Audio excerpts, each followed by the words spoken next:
RealToon, there's some real money in the room.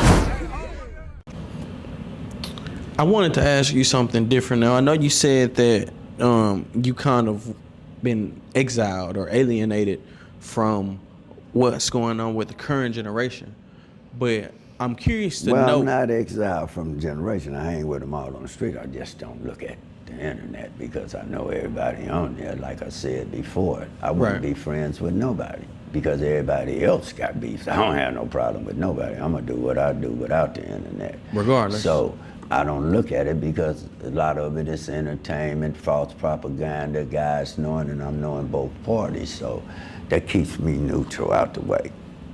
The A-Trays, during this war, like with the 60s, you have a situation where like the Hoovers adopt the name Gangsta. I'm wondering, the like... Hoovers adopted the name Gangsta. Well, the Hoover Gangster Crip. No, well, they allies. They ain't adopted Hoover Crips or Hoover Crips, Gangster Crips or Gangster Crips, Rolling 60s or Rolling. Those are all different factions. But they're Hoover Gangsters. Allies. Right. No, they're allies. It's just like when you say Hoover Gangster, that don't go hand in hand. That's just a saying. But it doesn't just go automatically, you Hoover and we gangsters, and it go like that. You got other places where you might have 6 stars, 5 stars claiming Crip went in there up under their banner, you can't gang bang. So you got a lot of mixes and matches when it come to that. So you'll never hear, Hoover does not have attached to it, they just allies. No more difference in moving and grooving.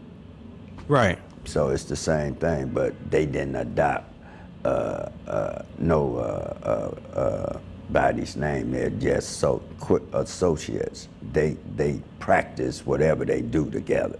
They're allies as opposed to the other ones that don't get along with them. Okay, so the name, like, you know, because in some factions it's criminal, in some factions it's gangster. Well, now you're saying criminal.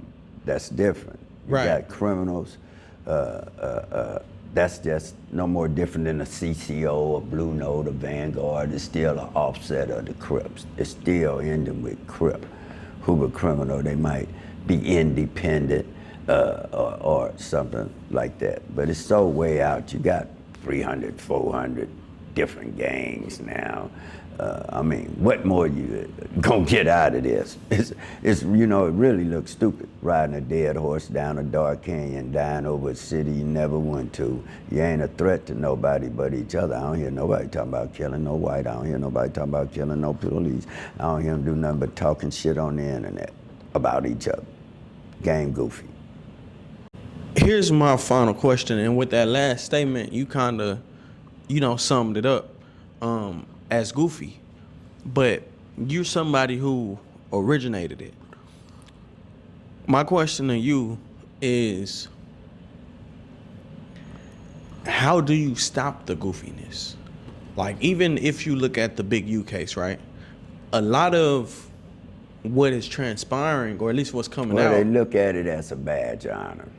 A lot of what's coming out is coming from podcasts. Mm-hmm. So now it's like gangbanging has become a part of the podcast culture, right? Mm-hmm. Cult, not a culture. This is a cult. There's a big difference. This is not a culture. This is a cult where propaganda, like Hitler controlled the Jews. These are Adolf Hitlers. This is not a culture. This is a cult. Push, look, subscribe, pay. Those are things that sound like dictatorship, where they dictating what you do. And then you sit up in here and you just listen to somebody tell stories that rehash already. Oh, let's talk about what they're doing now. But that's not inciting. It's called black exploitation. This is nothing new. But soon as you talk about a Jew or a white man or anybody, they take your ass to jail or you get your ass locked up.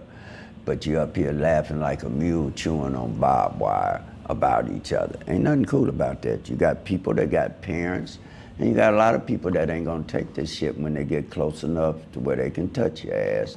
That's just how it go. That's just how it go. And then other people wanna get involved in shit where somebody ran their mouth, stay out their lane. Like you told me earlier, when we talk about people staying in their lane. Right. People got a bad tendency when they get in shit to somebody to say, we got a problem. That ain't how they go. You and that person got a problem. Right. That's how it should be. But why do we even got a problem? Right. What's the problem? They're not part of the solution because most of them can't go around. They can't walk the street. They the problems. Elected officials the problem. You got too many people giving up game goofy shit that is not factual, and the truth never could coexist with a lie. So what I look like sitting up on a couch trying to compete against a lie? Let your actions speak on what you're doing, and let's match up. I've written laws. I've spoken at the Rayburn building, and I say I because I'm an introvert. Unless we doing something, it's gonna be I or me, period. Period. I'm an introvert. I don't need no company. I did 30-some years in jail, never had a sleepless night at all. Because I'm built to do that. A lot of us is. Well, a lot of them, you see them get time, the first thing they do is turn, snitch, cry, and do everything else. That ain't how that goes. You do your time, you do your crime. I hear him talk about my son. My son got 500 and some years. I made him cut everybody else loose. It was 5 people, but they don't say that. Google it. But his ass took 200, 500 years where you gonna ride this beef and you're gonna let everybody else go. That's how it go. But now this generation here, if one get out, oh, he's snitching. That ain't how that should go. If one of us could take the case and get the less time, in fact, whoever can get the less time, that's who gonna take the case. Why everybody need to go to jail when one can go? But this generation here, they get punished for what we did in the past. They victimized through drugs. Gangbanging ain't did no more different. Nothing did more damage than drugs in America. The mafia don't let you sell it because they know what the drugs do in the long run. So they talk about this gang banging. They got gangs all over America, been having them, gonna always have them. The only thing is they breaking the law and doing criminal acts. That's what make them a street gang. Other than that, you could be 10 people with bikes. You're a gang, a bicycle gang. The only thing separates you between the ages of 10 to 24, that's the era of when you consider the gang 3 or more, is you can do a criminal act. And also, let's talk about the RICO charges in Atlanta where everybody like they got a RICO act, the state RICO act in Georgia, that's big. It only carried 20 years. I got 83 years. The federal case, these men carry life without parole or the death penalty. And in federal prison, when you get a life sentence, that means you die in prison, you're not coming home. So when you talk and put these characters, exaggerations to where it looked all-time heroic, at the end of the day, it might have had RICO Act in Georgia, but it only carried 20 years. I got 83 years, and mine's carried 20, and it's not bragging, but that's what I'm gonna show you the difference between state RICO Act, that's when you're doing petty street crimes, drug dealing, murder, that.